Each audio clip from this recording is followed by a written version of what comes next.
Everyone, welcome to Taking Simple Steps Towards User Research. You probably noticed that usability has been left off. You're right, intentionally did that. Due to time restraints, I had over about 80 slides, and I didn't want to beat you to death with endless slide fatigue. So I removed all that and added some of that added value to the topics that we're going to be covering today. That being said, I'm Scott Thomas. I'm a senior UI UX designer with Mobomo. I have over 8 years of experience with a diverse background in user experience, graphic design, advertising, and where I originally started, information technology.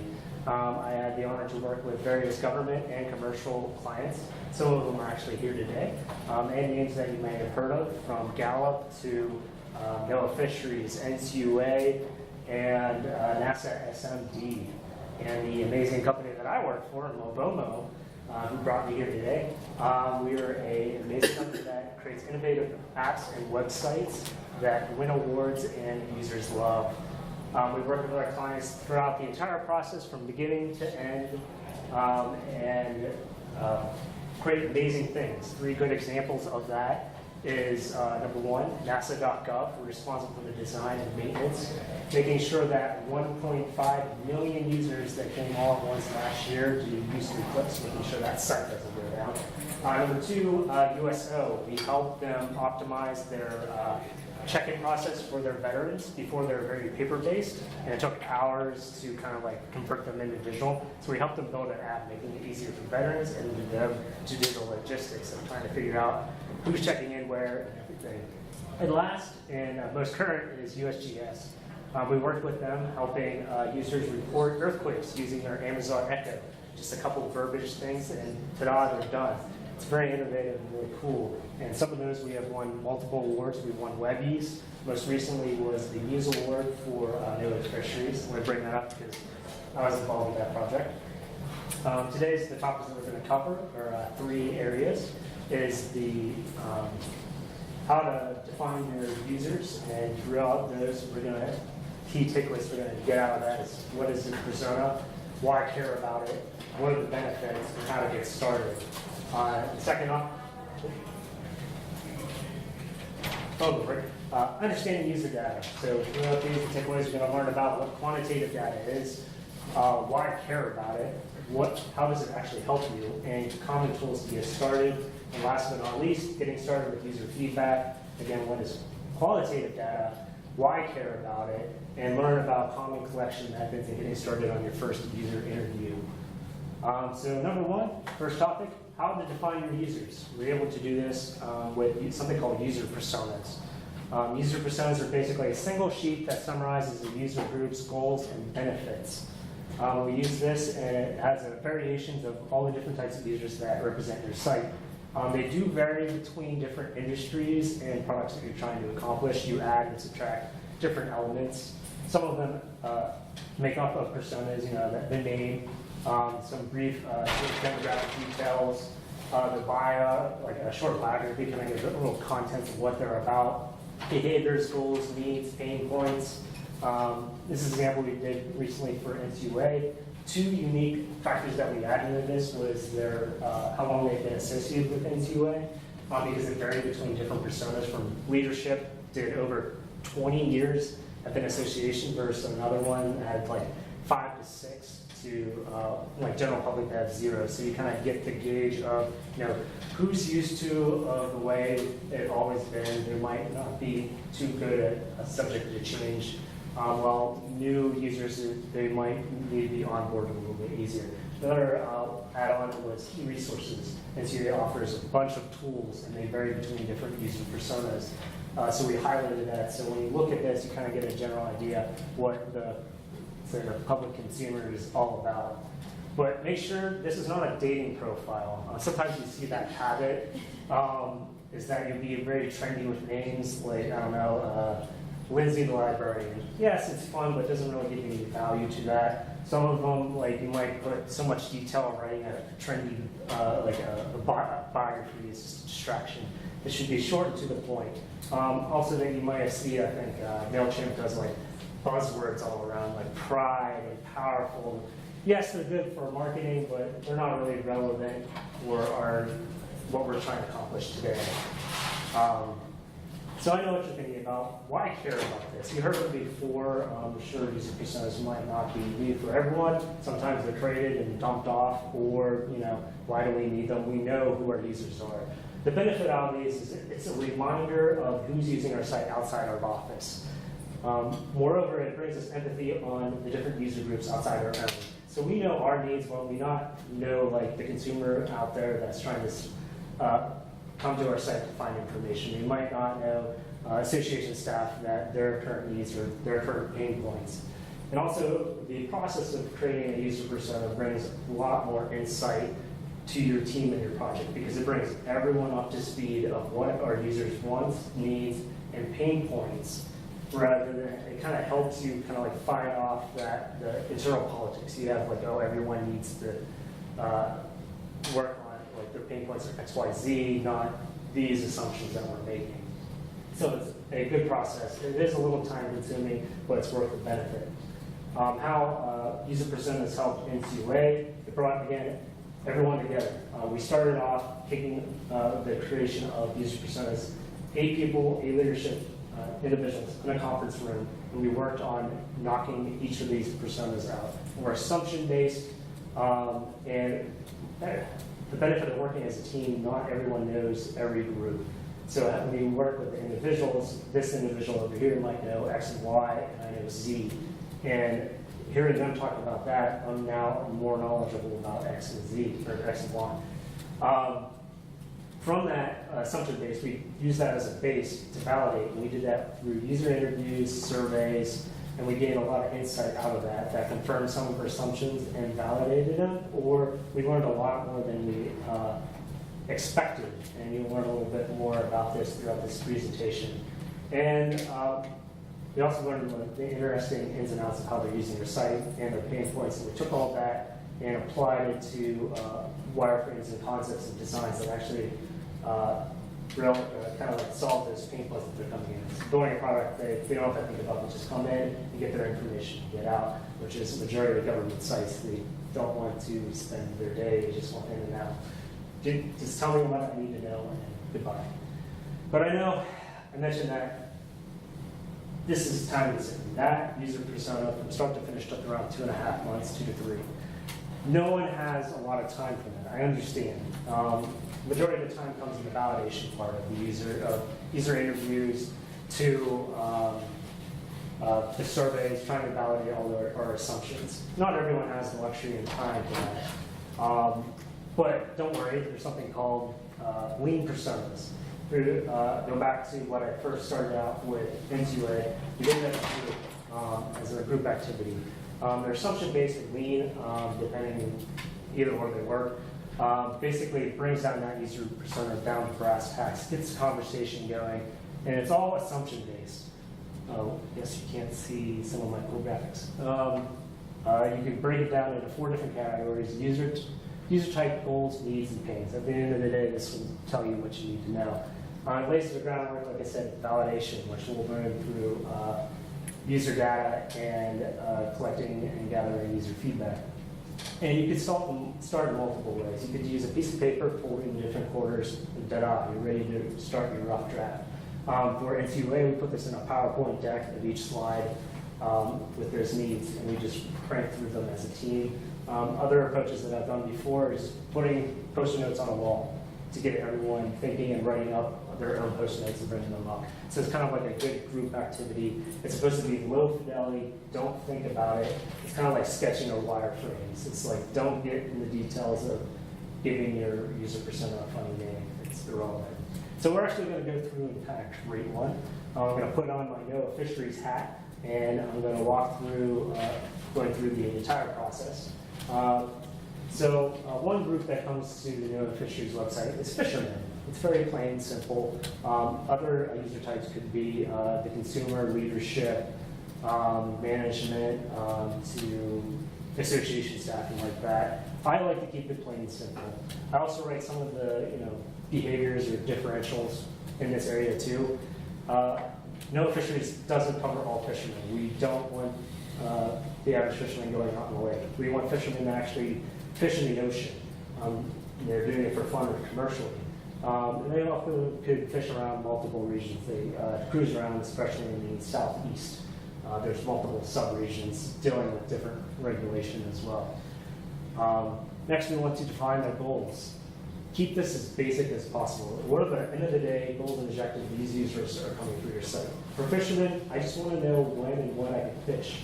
I want to know, or I need to report my catchings because it's the law with commercial, and see what laws have changed because that dictates when and what I can fish. Sorry. Now next is needs. So think of it, what are the needs to require to complete their goals is what and when can I fish? Well, they need seasonal information. This is more of the stuff that you deliver on your website. Reporting my catch, nice and vague. What information do they need? Report their catch to the regional office. I'm sure there's a little more detail in it, but this is very loose. And see what laws have changed. Well, they just need to receive updates on fishing regulations for that region. So I guess it gives us a little concept. Again, these are all assumptions. This is just like all our indications. And last is pain. What's stopping them from completing their goals? I'm sure all of you are probably aware about some aspects that people don't like about your site. If you don't, I recommend going to the support group of that department. They are like the front lines of knowing what people want and don't want, what are the common questions they're constantly asking about or answering about.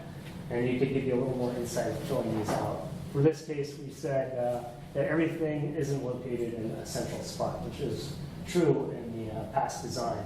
That everything they need to require those 3 goals were in 3 different locations under the same tab.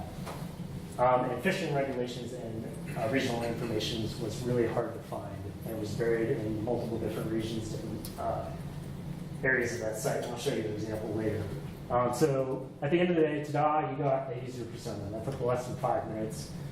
This is not the hard part, it's the validation part. But this information right here, you have more information than the majority of the clients that I worked with that know about their users. Assumptions are still good than nothing.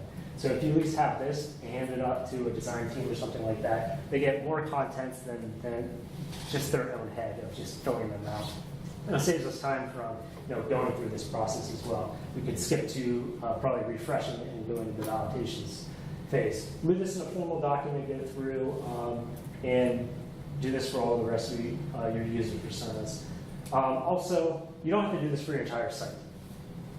There's aspects, say, like for fishermen. NOAA has resources called permits. We can go through this entire exercise, mainly focusing on the needs and goals and pains just around the permit section. And it's a great way to bring empathy in your design thinking. So it's like, how do we start this section? Well, let's run through this, kind of refresh our minds of like, what are the problems, what are their needs? Because we're just making assumptions or listening to internal politics that kind of like cloud the usability. So we don't want to build a product that no one could use. Recap. User personas are basically one page that summarizes users' behaviors and goals. We remind us who actually uses our site. Outside of our office, it takes 5 minutes to create a simple persona. That's all you need to do to get started. It's the validation process. It takes a little more time, which we're going to learn in the next 2 topics. I'm going to take a quick drink. Sorry.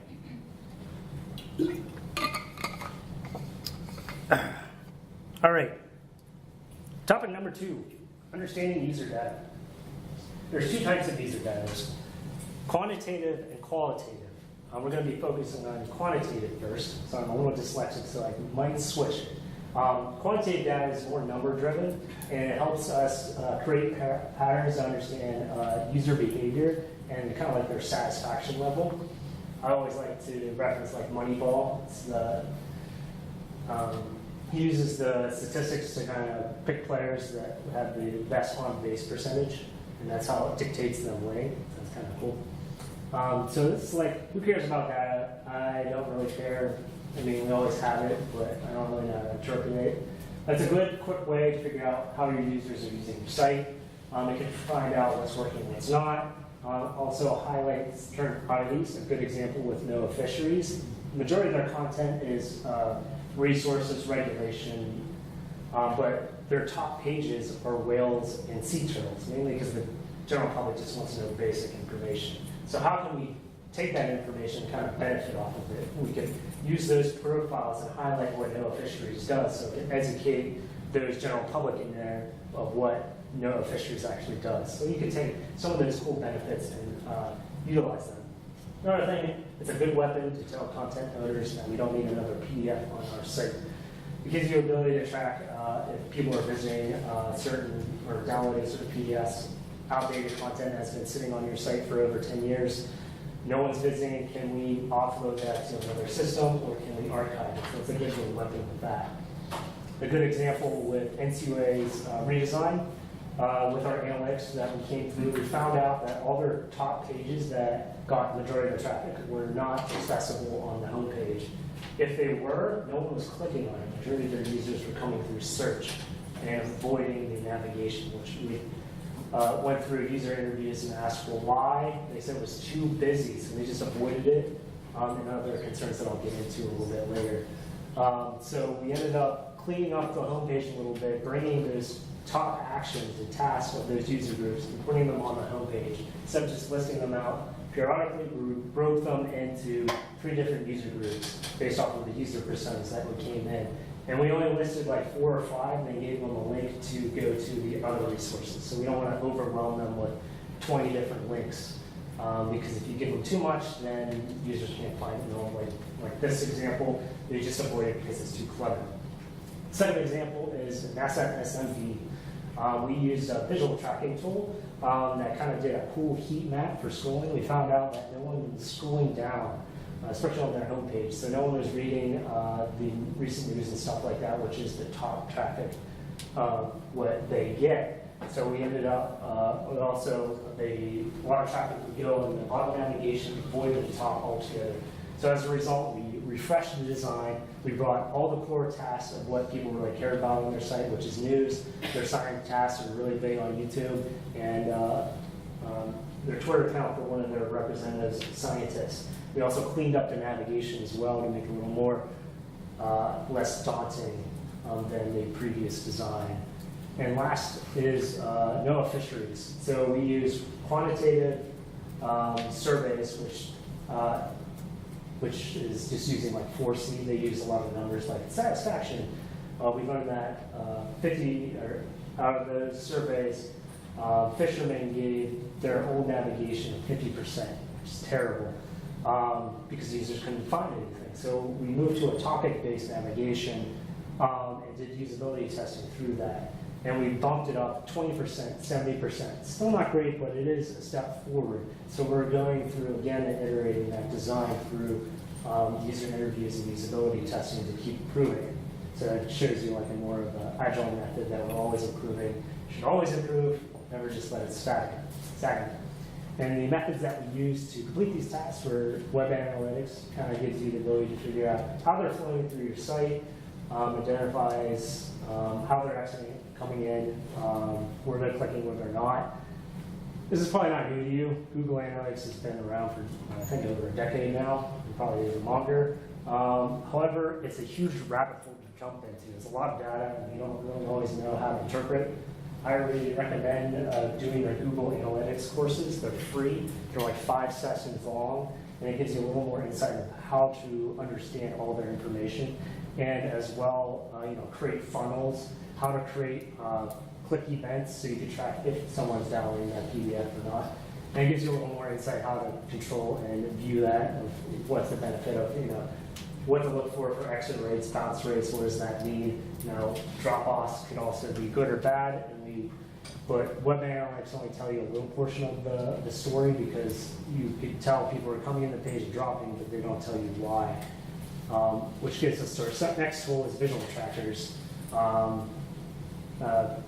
Clicking heat maps are not new, but what else is new is like the visual heat map that I showed you with NASA and SMB. It kind of takes all that lovely data of Google Analytics and makes it more visual friendly and more digestible. My favorite thing out of everything, this is Hotjar, I know a couple other products use this, is the recording session. So you can actually see your users go on your site and scroll through and see their mouse, where they're clicking throughout their entire session. So it gives you a little more context of, okay, they came to this site, what made them drop off? I can see that they're squiggling around. An interesting thing when you watch these, you'll see a lot of users multitasking. They'll keep going up to check their emails. You'll see it 3 or 4 times or just sit there forever. And it's kind of interesting and intriguing to see how users are actually going through your site and seeing why they didn't get to your special content down below because no one's scrolling. So it gives us the ability to go to user interviews and kind of like ask why they didn't scroll. How can we bring that content more up on the page? The last is the quantitative surveys. This is what we use for NOAA fisheries. You've seen them a lot. You probably get annoyed by those pop-ups that come up. There's the satisfaction is usually do 1 through 10. It's always number-based, or the happy, smiling, and meh faces. My favorite is this article helpful? Mainly because you can implement it on any page, and it's a quick way to users to get feedback, especially if they're frustrated, like where's that content information? It should be on this page. Was this helpful? No, and I can explain why. It's easy to track that. This is from a tool called Site Improve. We're just starting to use that with NOAA Fisheries. It is an amazing tool that does everything that I just talked about. They also do content audits, fireway compliancy, as well as surveys.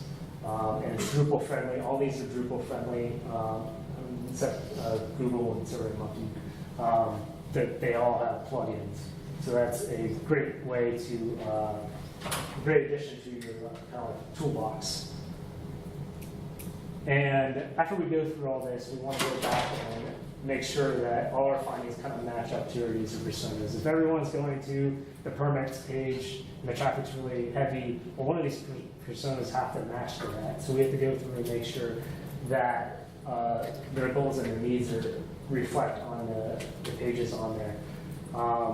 Sometimes that you'll find after user interviews, you might find more needs and goals that don't reflect, and there's little reasoning behind that. So in recap, quantitative data is number-based. Web analytics kind of show you the user behavior. Visual tracker actually shows how they actually use it, and quantitative surveys is a quick way to say if anyone likes your content or not. It's like, give me a temperature check. All right, something's wrong. Okay, we need to dive a little more deeper. Last but not least, getting started with user feedback. As I said before, there's 2 types of user data. There's quantitative and qualitative. Qualitative is obtained through user interviews, surveys, focus groups. This paints the other side of the picture. You need both of them because if you take everyone from their word doesn't always match their actions, and their actions don't always match their words. So it gives you the ability to ask, why did you search instead of using the navigation? And I'll say, well, I couldn't find it because there was no breadcrumbs, so I didn't really know where that page was. I'll show you an example of that in a minute. So why care about this? Like I said, it doesn't showcase the full picture. It adds clarity to our assumptions. So we can ask those users, why do you, those fishermen, why do you come to our site? And they'll tell us, and if we're right or wrong, because it's easier to make assumptions. I'm trying to think of a good example of fishermen. I've learned that they really cared about seasonal information and catch landings, which is like a metric of people catching. And it tells them when the season ends or closes. Did not know that coming out. So that brought interesting highlight of what type of information you're looking for. It's also better to hear it from the source rather than, because my brother's a fisherman, I could speak for him. It doesn't actually mean I'll tell him what his thoughts are. And you always uncover something that you did not know about talking to users that you didn't know before. A good example of that is the NCUA redesign. One of the users said, I hate scrolling. And especially when you guys use large imagery that doesn't give me any value. The majority of the content I'm looking for is text-based, and when it's not really beneficial to me, like on a giant a chart or a graphic that supports my content, it annoys me because I have to keep scrolling down. So as a result of that, we still like the visual aspect because it breaks up the monotony of endless content. We just shrunk that visual and put it in nice little categories rather than having it all stacked. So now a user can easily go in, see all their information in the first view, and have little accents along with that. We also learned that Users were searching a lot because they did not know where the content belonged, because there was no breadcrumbs. So we added more breadcrumbs on there, so if they come in through Google search, or they're coming through their website search, they're able to see, okay, it's under the credit union analysis, so next time I come to the site, I already know what tab I'm looking for. We also added sub-navigation to showcase collections of information as well. And we completed this by 2 methods: surveys. Like I said, we completed a survey with 90 people. It took us about 3 to 4 weeks, 2 weeks to let the survey out, and it took about another week and a half to actually compile that data, which is the downside of surveys. It's easy to show, to reach across users, especially the government, when all your users across the United States. The hard thing is now you got to interpret all that information. And it's hard because they have to take all that verbiage and compile it into an easy form doc. That's where the quantitative surveys are a little more easier to get a temperature check.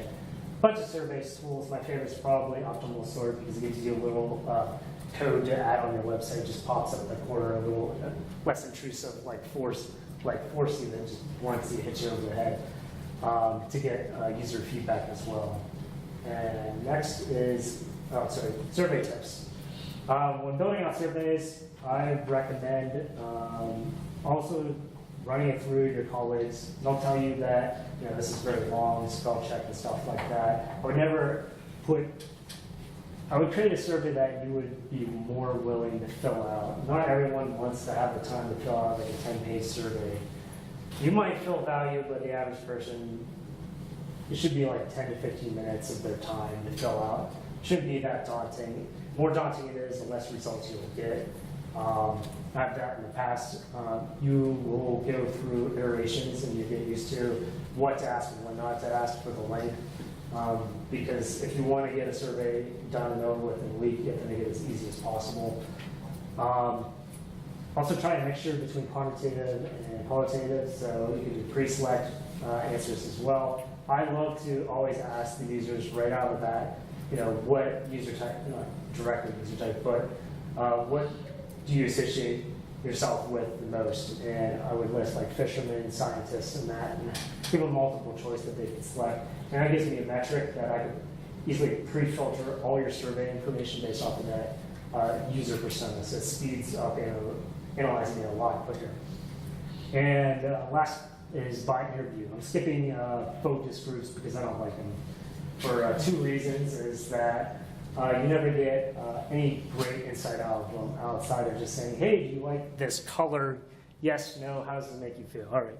That's the benefits of user group. Would you use it or not? Focus groups, Focus group.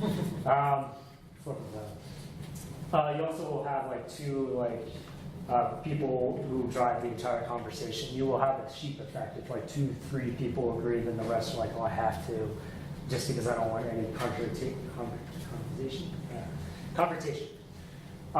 So I provide, I say user interview is the best because it's one-on-one, creates that one-on-one dialogue. It's the most effective way to collect insight. You should do no longer than 30 minutes. You can do it in person, over the phone. I recommend doing Zoom because it gives me the benefit to record the session, gives the user ability to share their screen, so I could actually see them walk through our site, and I ask them to click through, like, how would you find the information that you usually go through, and they'll go and click through the site, and some of them, sometimes you're like, what made you do this way over this? And that's why the N2A, everyone went through the search. And I asked them, why did they use the navigation? And they said, A, the link wasn't in the navigation, or I didn't understand the verbiage. So there's drivers between what they do versus like what's causing what they go to the search. It's not out of just notion of, oh, go to search. Tips for doing interviews, always prep your questions in advance. Always be willing to pivot. And always, in addition, ask follow-up questions because you get to get a little more insight. A good example for N2A is right at the end, it's like a 25-minute mark, and this woman made an off comment about she kept a binder of all the resources that's on the N2A website because it's easier for her to find that resource than using the site. So that was like, oh, And so I was very intrigued of how she organized it and to help her find that resource document as quick as possible. So we were able to take how she organizes it on paper and try to bring that in the website to speed up the process because they didn't offer different filters and stuff like that. So this is the type of insight you don't really expect getting out of it. And when you have the opportunity, it's like really good.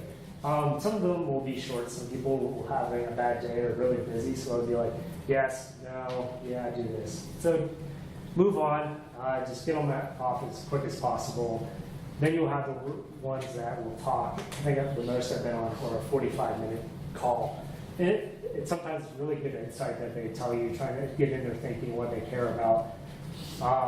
And also, at last session, right before the interview, thank them for their time, tell them why their input really matters and how it's going to affect. It kind of gives them value right off the bat. They're like, oh, you're not wasting my time.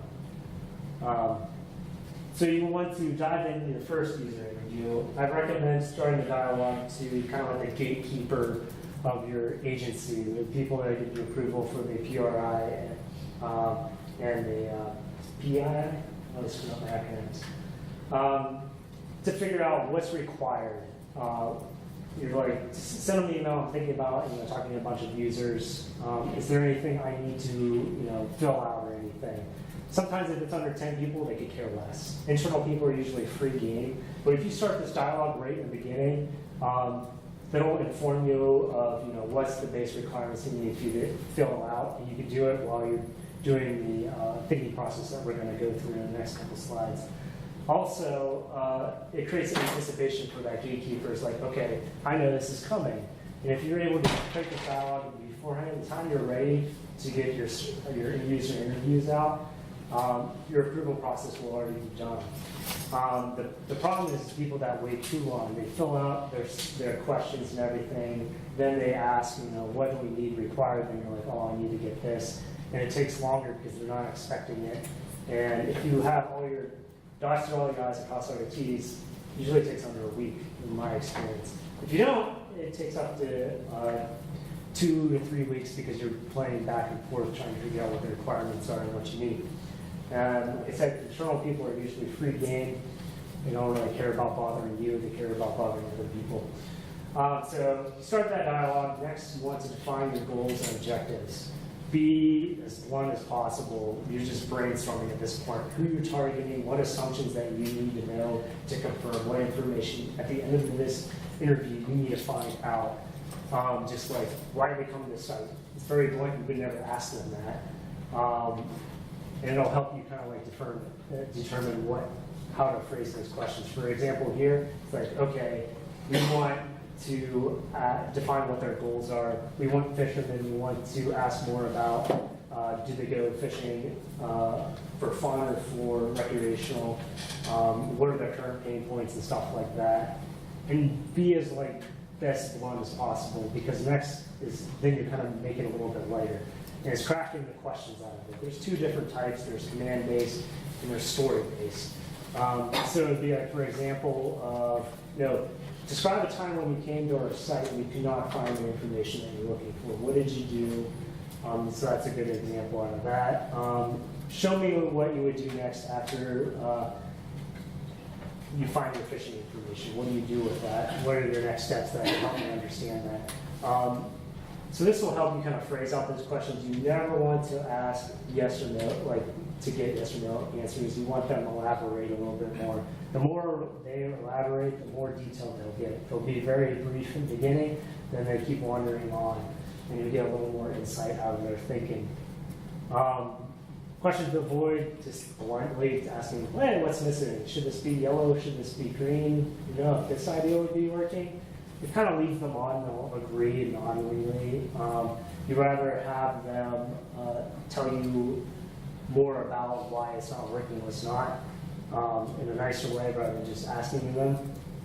So you get all these lovely questions down, figure out your goals and objectives.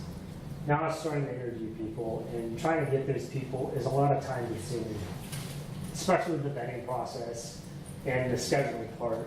For NCUA, it took us around 2 weeks to get that done.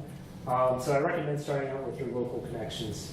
ask your department people, like, hey, do you recommend someone that could talk to me for 20 to 30 minutes about how they use that site? They always have that one person that they're aware of, like, yeah, I talk to them all the time. Have them connect with you. Send them an email asking, hey, are you willing to do this? People are always willing to give their 2 cents. At worst, they'll say no. If they say no, they might just say, hey, although I use your site for X, Y, Z, and this is why I hate your site. Usually sometimes they're very blunt when you actually do these user interviews, which is kind of interesting. For Noah Fisheries, fishermen were very angered because they felt like no one cared about them because they were so frustrated with their site. So they were taking their frustration out on me, which was like, whoa, they're like, you idiots. So once I talked them down, they were like, oh, okay, he really cares about what value I have. Someone actually cares about what my needs for once. So it's really interesting what you get out of these conversations. Starting out with the people it's easier to get done in connections. It helps you get the groundwork because it's easier to create a rapport with these individuals that already know your organization. Because when you start interviewing people that you never met or have no association with, they're very standoffish. They're like, why are you asking me? I don't know this person. If I say something wrong, is it going to cost me my job or something like that? So it takes a little more time to warm up people. So if you start without connections, there's a little more trust going on with that. So you probably get feedback and you're like, oh my God, everyone hates their site. Nothing's working. I hate life. But don't always take it as face value. Like I said, users say and do completely different. And if we take one person's voice and we jump onto it, it causes more problems for the 99 other percent. An example would be no one can find information on the NCUA's homepage. Well, we could just throw it up there in links and hey, we did exactly what they asked for, but did it actually solve the solution? No. The better solution was how can we break the best information in different user groups? How can we integrate those links and better in the navigation rather than just telling them what they're asking for? That usually evolves into a disaster. And last but not least, after you read in between the lines and everything, go back to your user persona. As you see, you keep going through circles. It's not like you create it and just throw it away. You want to validate to make sure all our goals are exactly what they are. There could have been something in regulation has changed that made all the fishermen like, hey, I need to know my regulations because this is my job. This is what I care about right now.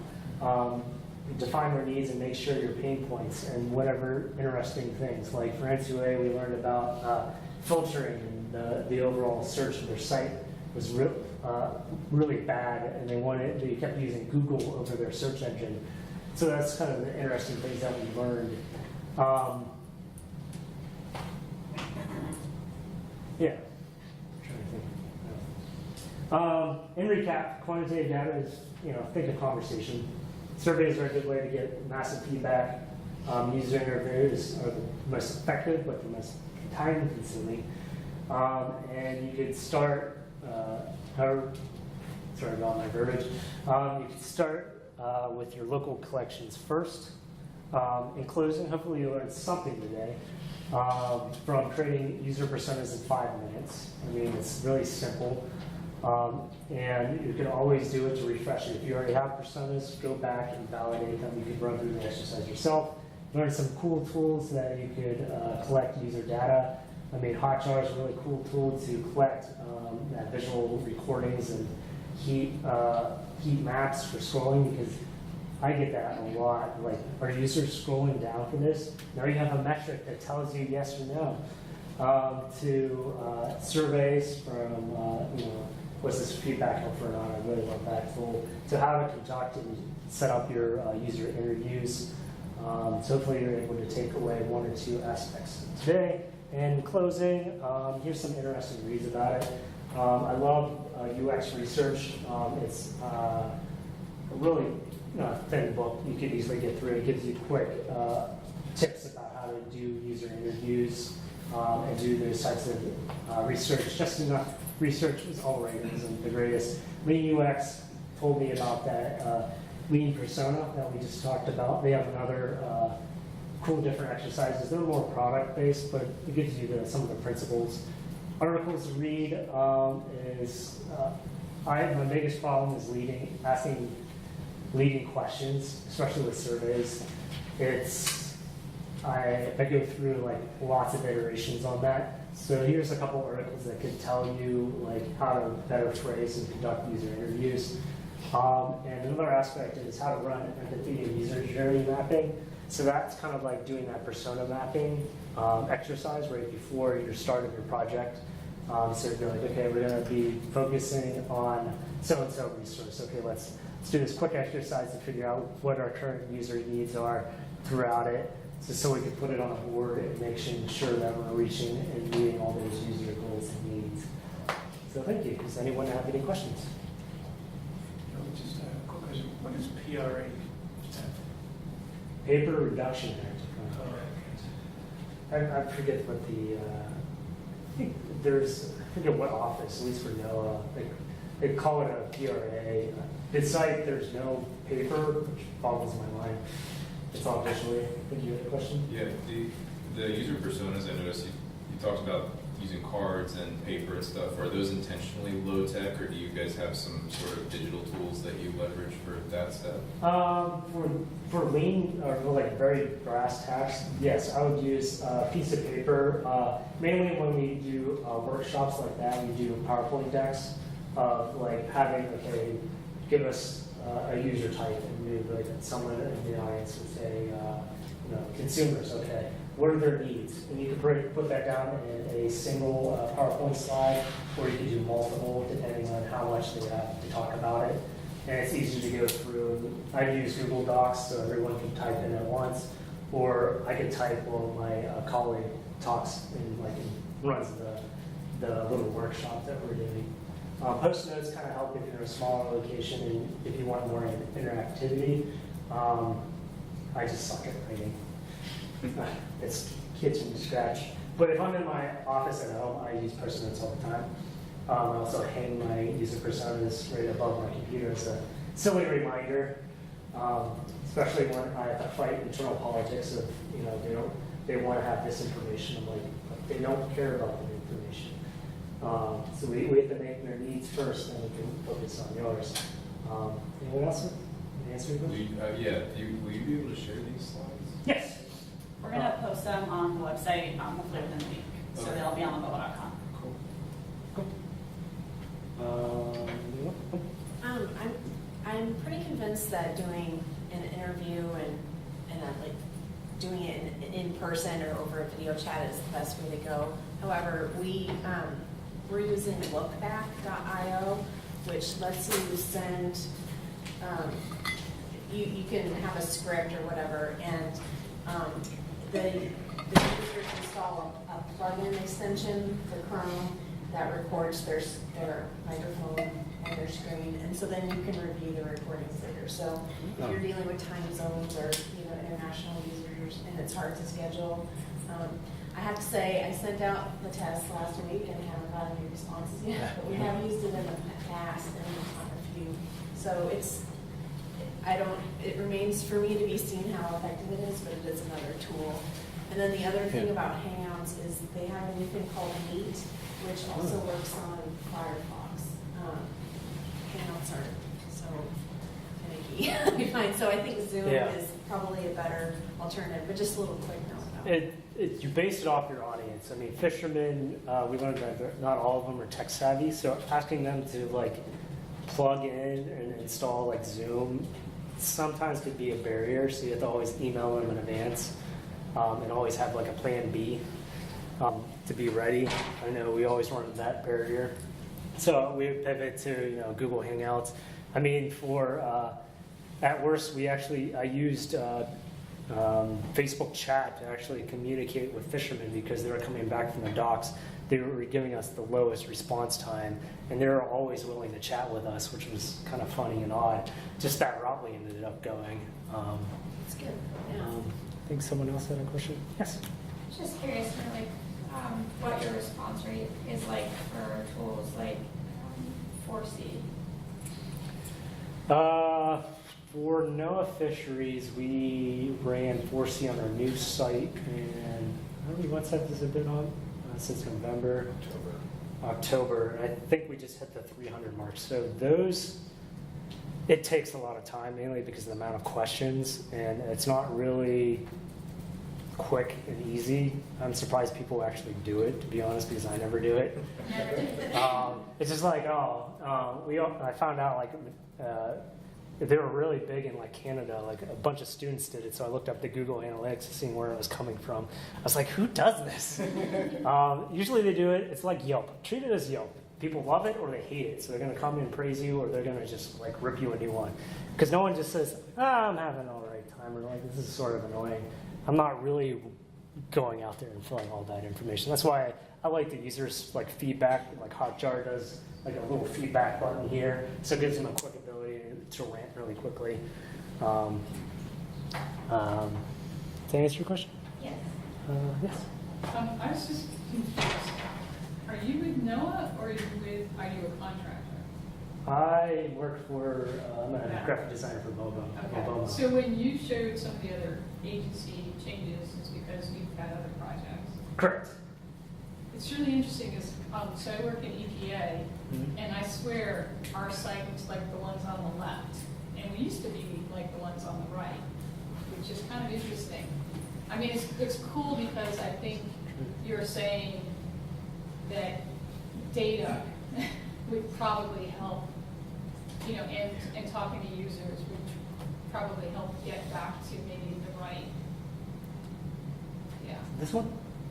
You just have a few of them, yeah. That one has, you know, just they you know, they told us because we use 4C and they have a lot of results because we have like 500,000 web pages that users didn't like all the text on the pages, and so we went to like a standard design.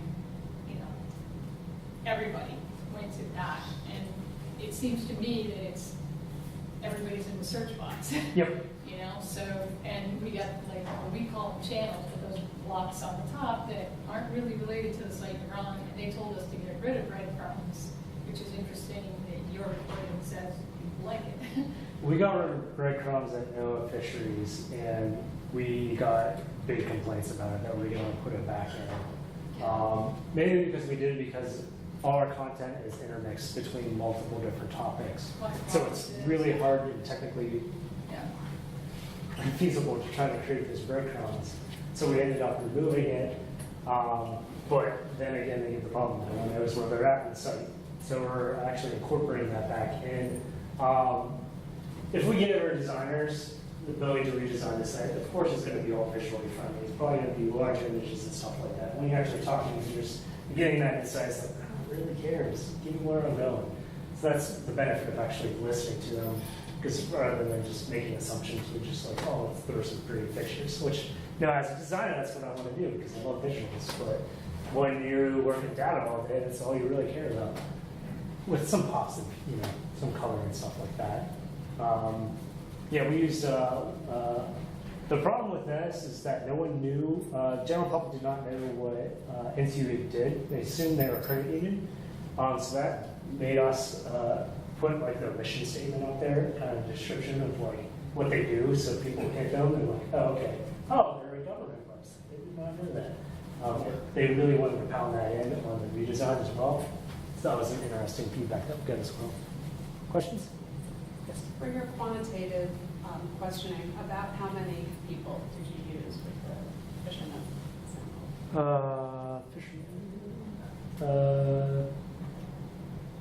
For what, that 4C information that we got out of it? That was, I think, 2 years ago.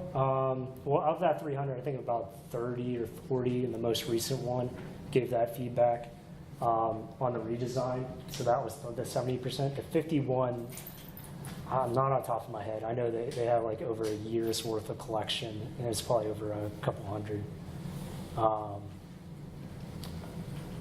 I guarantee on that one. I don't have the historic data on that one. They gave me an Excel sheet before I got access to their 4C new dashboard. They're doing a new line called CX or something like that that does the recording and stuff like that. I think NOAA Fisheries is also dipping their toe into using them and sight improve. Anyone else questions? I think it's Yeah, approximately how many lead personas would you build? Oh, good question. I would say 6. Start with 6. I mean, I've been to conferences that talked about it, and there's some organizations that have, higher ups, and they have a whole book broken down into sub personas because they're so granular because there's so many different product lines in the medical field that uses their tools. I would start out with 6, see where that goes, and then dive a little bit deeper because sometimes it's hard to group 2 or 3 personas into one. Like for fishermen, there is some different needs between commercial and recreational, why they come to the site and stuff like that. We start out with just general fishermen to get them going, but we do split them out in different ways upon the site. Like when it's dealing with regulations, we split them out of talking about where the needs are for commercial, where the needs are for recreational, and because they do vastly different, and some of them do overlap because fishermen love to do it as a recreational sport as well. Any other questions? All right, thank you so much. 9 minutes early, you could leave to beat off traffic. Again, check out mobomo.com this week, and you'll see the post for these PDF slides.